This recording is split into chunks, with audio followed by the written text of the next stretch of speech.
માંગરોળ મામલતદાર કચેરી ખાતે આજક અને વાડલા ગામના ગ્રામજનોએ આવેદનપત્ર પાઠવ્યું।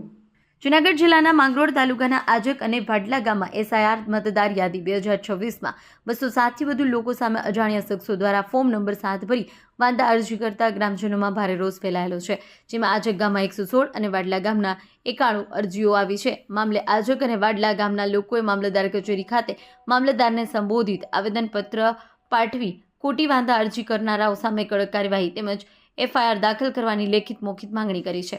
આવેદનપત્રમાં આજક અને વાડલા ગ્રામ પંચાયતના સરપંચ સહિત સામાજિક આગેવાનો અને યુવાનો હાજર રહ્યા હતા। મારું નામ પરમાર જયંતિલાલ કારાભાઈ પરમાર, સરપંચ શ્રી ગ્રામ પંચાયત વાડલા। આજે અમે મામલતદાર શ્રી માંગરોળને સમક્ષ ગામ સાથે રહી અને આવેદનપત્ર પાઠવવામાં આવેલ હતું। આવેદનપત્ર એ માટે હતું કે વાંધા અરજી સામૂહિક વાડલા ગામના મતદારોને મતદાર યાદીમાંથી નામ કમી કરવા માટે આપેલ હતું। તે તદ્દન ખોટું અને ગેરબંધારણીય હતું અને જે હાલ જે મતદારની અરજી આપેલ છે તે રાજા સાહેબ પહેલાંના વાડલા ગામમાં રહે છે, અત્યારે રહે છે અને હાલ પણ રહે છે। અને જે લોકોએ